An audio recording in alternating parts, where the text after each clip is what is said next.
Hi awardees, how are you doing? Hi everyone. We're getting ready for the March 4th 90th Annual Academy Awards, and for this go round, what I'm doing is a little different. I'm going to do an interview with one of your fellow awardees. This is Crystal Oates. Hello everyone. And we are going to talk about the Oscars, specifically the Best Picture, because I already know all of you have not seen them, if one, if two, but we want to be a little bit informed when we watch on March 4th, because I know who I'm going for.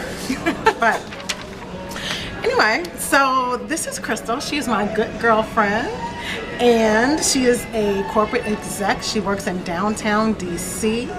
She is a VA native and resident, and you guys might want to know she's a Hokies super fan. All day, every day. Cowboys fan. Oh, well, some of you will be interested that she's a Cowboys fan. And she's definitely our resident awardee who logs on whenever we have an award show, has something to say. I love all of my awardees opinionated, and that she is. So, Crystal has watched all of the movies? All of them. All of the 9 Best Picture movies, and we even talked about Wonder. I watched 5 minutes of Wonder, but she's watched it, so I'm sure she's watched a couple of other ones. I have. And she's going to give you guys a little bit of background. Is there anything you want to say about yourself? You want to let the awardees know? I don't know. I think you covered it. I mean, I'm a big sports fan, and obviously the Hokies and the Cowboys are my absolute favorites. But I do love watching movies in my pastime. I like laying on my couch watching them. But if not, going to the movies is always a good way to just kind of escape and have a good day of relaxation. I used to hate going to the movies by myself, but now I don't even enjoy going with other people. I like to be able to go, get my popcorn, and just sit back and chill. It took me a little while to get there too. I mean, I'm an only child, but when I started going by myself, it's like watching a television show at home. Exactly. But a gigantic one. Right, and you don't have to worry about somebody that wants to talk and ask a whole bunch of questions during the movie, because that just drives me absolutely crazy. Or the person in the theater that has the flu and they're coughing is disgusting. Exactly. So, on a scale of 1 to 10, what level awardee are you? Do you watch every award show? I would say I'm a 6 or a 7. I mean, okay. I definitely watch all of the major award shows, you know, the Oscars, the Emmys, the Grammys, the Tonys, the Golden Globes. Every now and again, you know, I'll throw in the MTV Movie Awards. That doesn't sound like a 6. The BET Awards. Yeah, I know. But, you know, I may not watch it in its entirety. Now, I always watch the Grammys, the Oscars, and the Emmys and the Golden Globes all the way through start to finish. Okay, so what is your favorite award show? Hands down, Golden Globes. And the reason being is because they're always drunk by the time they come on stage. Drunk and fun. Exactly. So you never know what anybody's going to say. It's wonderful. I love it. It's my favorite. But the Grammys, you never know what kind of scandalous outfit somebody's going to have on. We're waiting for the next J-Lo to come around with a scandalous. Has anybody topped that? I don't think so. I think that's going to be one that's going to last for a while. I think that's one for the record. She made her mark. Her and did. P. Diddy. That Puff Daddy, brother love. Yes. So, Crystal, for our awardees, I would like for you to give us a 1-minute synopsis on each of the Best Picture awards. So you guys should know, there are 9. There's Shape of Water, Darkest Hour, Dunkirk, Phantom Thread, Lady Bird, Get Out, The Post, 3 Billboards Outside of Ebbing, Missouri, Call Me By Your Name. Did I hit all of them? I think you did. I think so. So a little short synopsis. Okay, I'll try to keep it to a minute. I did take some notes just so that I would make sure that I gave you guys my honest opinion. I'm going to start with The Shape of Water. Now, I know a lot of people that absolutely love that movie. I hated it. I thought the acting was good, but the story to me is just another Beauty and the Beast. I mean, you have this mute lady who falls in love with an alien. I didn't get it. I mean, I just didn't get it. It was kind of a sci-fi fantasy quirky love story kind of all rolled in one. It was just a hodgepodge mishmash of stuff. I didn't like it. I'm a sci-fi person. Didn't like it. Well, I have loved it actually, and I love Guillermo del Toro, which I've talked about before. Shape of Water did very well this award season. Yes, it did. It got the Producer Guild Award. It also got a lot of Critics' Choice Awards, and it is the highest nominated movie in this award, in the Oscars. It has 13 nominations. I know, I feel like I'm the odd man out because I didn't like it. It's okay. I'm sure there are other awardees that did. And here's how I didn't hate it, but I definitely didn't love it. That's for sure. But Tell us about... If you like it, so be it. So be it. Tell us about Darkest Hour. I love Darkest Hour. Partly because I'm slightly fascinated with Winston Churchill. I watched The Crown on Netflix, and that has gotten me like completely obsessed with Winston Churchill. So I really like this movie. I like period piece movies, and I'm a big history buff, so I was totally into the story. And what I liked, it's when Winston Churchill first became Prime Minister, and the major underlying subplot in the movie is Dunkirk, and obviously you all know that's another one of the Academy-nominated movies. But instead of focusing on the war itself, which Dunkirk did, in Darkest Hour, it's Winston Churchill and the decisions that he had to make leading up to Dunkirk, and it just really talked about when everybody comes together, and not necessarily focusing on all of the bad things that can happen, but kind of when everybody puts their head together, we can come up with a solution. Even when things look like they're in their darkest hour, when there's absolutely no hope. So, love it. I liked it. Well, tell us a little bit about Dunkirk. I think that's a great segue. Yeah, and I like Dunkirk. I actually watched that on the plane on the way to Cancun. And it is, focusing on World War II and the Nazi invasion, obviously. And what I really liked about this particular movie is, one, I didn't know anything about the story and what had happened at Dunkirk. But essentially, in case you all haven't seen the movie, the backstory is the Allied forces, they were trapped in the French city of Dunkirk, and they were trying to get out before the Nazi forces came in and invaded completely. I mean, in the movie, there's not a ton of dialogue in it. It's a lot of action, and it's beautiful, actually, to watch it. It's a visually stunning movie, lots of special effects and so forth, because it's a war movie. But it really focused on all of the men coming together to figure out how they were going to get out of Dunkirk alive.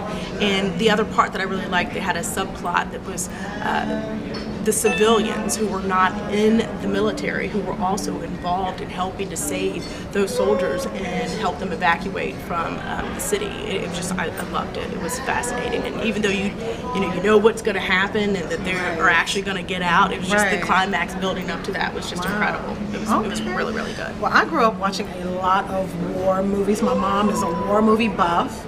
So I appreciated that this one was about World War II. I have a lot of family that's in that were in the war, so I like that. I appreciate it. That's going up pretty high. Dunkirk has 8 nominations for the award show.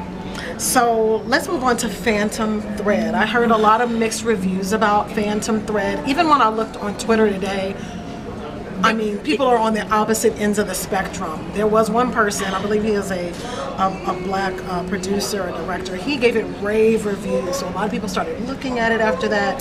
What did you think about Phantom Thread? I'm a huge fan of Daniel Day-Lewis. I think that he is an actor that completely immerses himself in any role that he plays. I was bored to tears with this movie. I mean, I'm telling you, it was a struggle to stay awake.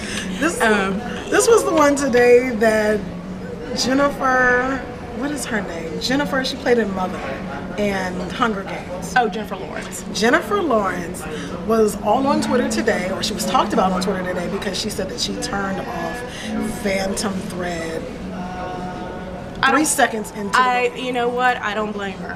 I mean, it was a struggle. I mean, Daniel Day-Lewis, like I said, fantastic acting. Great. I think he's nominated for that. Actor. Yeah, and I think he's nominated for Best Actor for this particular movie. But he plays a famous dress designer who is a notorious bachelor.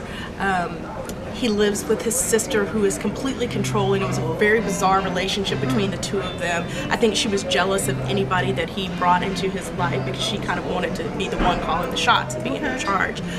It was just a little weird, their relationship. But he meets this plain Jane waitress, and she becomes his muse, and they end up getting married. She falls in love with him. I mean, she truly loves him.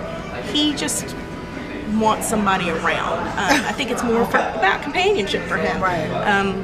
And then she's trying to figure out ways to basically make him fall in love with her. Wow. Meanwhile, you've got the crazy sister over to the side who's trying to sabotage everything. It was boring. It was boring. Okay, I don't know how this made. I mean, when I look at the nominees for Best Picture, I can think of another movie that I would have put in its place. Well, Phantom Thread got 6 nods for the Academy Awards. What about this big one? 3 billboards outside of Ebbing, Missouri. It's had a lot of talk. Fantastic. This was a movie that I didn't know anything about, wasn't necessarily even interested in watching it, but I was like, oh, okay, you know, I'm going to watch all these movies. I do this every year. I always make sure that I am watching all of the nominated Best Picture movies so that I can be very informed when I'm laying on my couch, screaming back at the TV when they don't pick the person that I want. Screaming. But 3 billboards outside of Ebbing, Missouri was fabulous. Frances McDormand is an incredible actress. She takes a hold of that movie, and it's everything because she's of her. Up for Best Actress. And well deserved, and I hope she wins. I really think that she should win because her performance was just mind-blowing. She's another person that I think really immerses herself in the character, and it's a quirky, odd character that she plays. For those of you that don't know anything about the movie, she plays a mother whose daughter has been murdered, and she is hell-bent on getting justice because she doesn't think that the local police department has done enough to help solve her daughter's mystery, so her murder, excuse me. So what she does is she purchases 3 billboards that are located right outside of the town, Ebbing, Missouri, and then she takes these billboards and she has these messages on there basically blasting the police department and everybody involved for not doing enough to help solve her daughter's murder. Woody Harrelson plays the sheriff in this small town, and he is, once again, he blows me away every time I see him. He's great. And always a surprise. Right, too. exactly. Always. You know, people want to think of him as Woody from Cheers, but he's an incredible actor, and he plays, you know, this character who is trying to run the town, be the sheriff, be in charge, yet he has so much sympathy for this mother who has lost her child, who is hell-bent on getting revenge, and she goes about it in ways that are shocking. If you haven't seen this movie, I suggest you go out and see it, rent it. If you got to get it on your Fire Stick, do it on your Fire Stick. It's fantastic. Okay.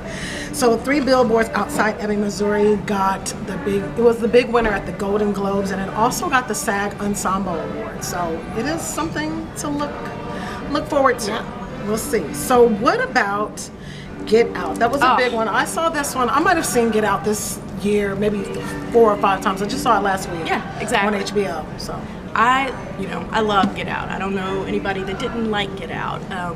And I think what's great about it is when you think about movies that are typically nominated for Best Picture, they're the movies that come out closer to when the awards are actually given. And Get Out actually came out in February of 2017. So for a movie to have lasted for a year and still be garnering the type of accolades that it is just amazing. Jordan Peele, can't say enough about his directorial debut. just blew it out of the park with this. The thing that bothered me, and I think a lot of other people, is that this was classified as a quote-unquote horror movie, which it was not. Yeah, were there some suspenseful scenes in it? Sure, but this was more about a social commentary of things that are happening today. You know, when we look at the racial biases that we have in America right now, I thought it was fascinating that you have all of these white people who essentially want to be black, but they don't want to go through all of the suffering in order to get there. They just want to, you know, take over our bodies and get all of our, you know, strengths. It was a lot of messages. And I don't like to go to the movies when people are talking back at the screen. I mean, you know, every now and again there are certain movies that, yeah, I can see where you do that, but it drives me nuts. This was one movie where I didn't mind the people behind me. It provided the best commentary. I think my favorite thing I heard was the lady behind me when she screamed, "Run, Kanye, run," because we all know the Kardashians have taken him over and he needs to get out. Yeah, I'm just saying. But now, my favorite character in the movie was Chris's best friend. Oh, yeah. He was a fan favorite. Hello, he stole the movie. Fan favorite. He stole the movie and saved the day. Everybody needs a friend like that. Everybody. He was a true friend. He was a true friend. I really did like his role. It was very real too. It didn't feel forced. No, none not of the at all. comedy. Not at all. His concern, none of it. So, even when he showed up with the dog at the police station. Yes. He was looking for his friend. Love it. So it's funny that you talk about the controversy with it being classified as a horror movie, because I don't believe a horror movie has won the Oscars since Silence of the Lambs, and that was in 1991. It's been a while. It's been a while. So we'll see. Is this going to break it? Is this going to break through? Let's talk about The Post. Meryl Streep. That was another one that I really liked. Meryl Streep, Tom Hanks, you know, they're acting royalty. Oscar bait all over it. Yeah, exactly. And Steven Spielberg is the director. That's right. I mean, you can't go wrong. I didn't know anything about the storyline when I watched this movie, which I'm glad that I didn't. I in my head was thinking that it was going to be about Watergate, which it was not. And this movie I enjoyed because it rings true to a lot of what's happening today with our mainstream media, according to 45. You know, it dealt with fake news. Yeah, the fake news, right? And this dealt with the Washington Post in the 60s really struggling to create its own identity. You know, when you had, that's a time when newspapers were big, you know, and you had the New York Times and the Washington Post and all of these other periodicals. And so Meryl Streep's character, she is really determined, along with her staff, to make sure that they are providing newsworthy material and maintain their integrity. So there's a big scandal about releasing these Pentagon papers, and the government obviously didn't want them to do that, and they said, you know what, we're going to do what's right. We want to be transparent. We want to make sure that the public knows what's going on, which a lot of that's happening right now. And the movie, like I said, I thought it was going to be about Watergate, which it was not, but it gives you a prelude to what was to come with Watergate, and I'll leave it at that. Okay, that's good. I am definitely interested really good to see their Meryl Streep and Tom Hanks, their chemistry. It was fantastic. It was fantastic. Really well, good. The Post has 2 nominees. Okay, so Crystal, tell us about Call Me By Your Name. Call Me By Your Name, I really liked it. It's another one of those coming-of-age pieces. It explores true love, but in an unexpected way. The story is about a young man, Elio, who is 17. He spends his summers in Italy with his very affluent family. I think both of his parents are professors, or they're definitely in the education field. And you know, over the course of the summers that he's been going back and forth, he has a friend that he hangs out with, this young lady that I guess is his pseudo-girlfriend. But he meets someone new, Oliver. And Oliver is an older gentleman, well, not that much older. He's 24, he's a grad student, and he is his dad's summer intern. Now, how old is Elio? He is 17. So, you know, a little bit of a, you know. Quite the age difference at that age. Age difference. but he really he's in love with him, and it's you know, it's exploring his sexuality and who he is as a person. And I really liked it. I mean, I love the actors that are in this movie. Timothy Chalamet, I think that's how you say his last name. I think he's an up-and-coming actor to look out for. And then Armie Hammer plays Oliver, and you know, he's always easy on the eyes. I love Armie Hammer. Yeah, so I think this is probably a little controversial for some people. Yes, I did hear this was not going to be a conservative's choice. No, but I liked it. I thought it was good. Okay. Well, what about Lady Bird? I can let you know that, judging from my timeline, this movie sucked. But what did you think about it? I agree. It sucked. I did not like it. I'm usually all for the teen angst. I like that type of thing.